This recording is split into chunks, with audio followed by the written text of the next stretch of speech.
তালে চুষি পিঠা বানানোর জন্য এভাবে সাদা গুঁড়িটাকে একটু তেলে নিতে হবে।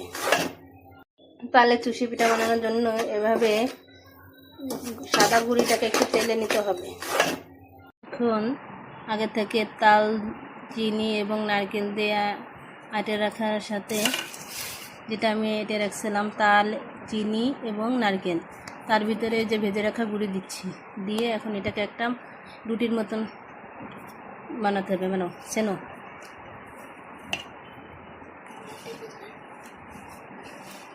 এখন এই যে একটা করে রুটির গোলা যেরকম করি সেভাবে করতে হবে। এখান থেকে এরকম অল্প একটু নিয়ে, এই দেখুন অল্প একটু নিয়ে জালির সাহায্যে হাত ঘুরিয়ে ঘুরিয়ে বানাতে হবে। আচ্ছা দেখুন পিঠা কি সুন্দর, দেখাও পিঠাটা দেখাও।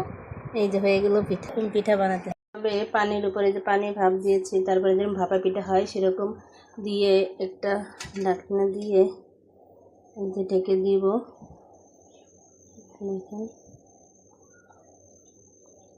ঢেকে দিলাম, দেখে এখন ভাপে সিদ্ধ করার পরে দেখুন আমার এই পিঠাটার কালার এরকম এসেছে, কি সুন্দর মাশাআল্লাহ। খেতে কিন্তু অনেক সুন্দর এই পিঠাটা, এই দেখুন অনেক সুন্দর হয়েছে। আপনারা বাসায় ট্রাই করবেন। আজকে এই পর্যন্ত, সবাই ভালো থাকবেন।